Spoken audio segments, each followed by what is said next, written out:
துருக்கியில் பெரிய நிலநடுக்கம் நடந்து 80,000 பேர் செத்து போனாங்க. உங்களுக்கு தெரியும்.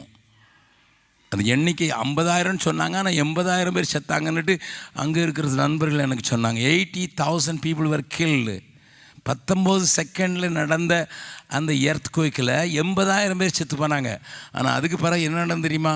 அங்கே இருக்கிற இராணுவம் கான்ட்ராக்டருங்கெல்லாம் கூப்பிட்டு, நீ சப்ஸ்டாண்டர்ட் மெட்டீரியலில் சப்ஸ்டாண்டர்ட் குவாலிட்டியில் நீ கட்டடத்தை கட்டினான்னு சொல்லி அவன் கண்ணை கட்டி அவனை சுட்டு குழியில் தன்னது ஒருவேளை நீங்கள் வாட்ஸ்அப்பில் பார்த்துருக்கலாம்.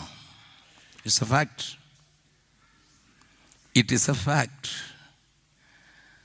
நல்ல கவனிங்க. என்ன தான் சப்ஸ்டாண்டர்ட்?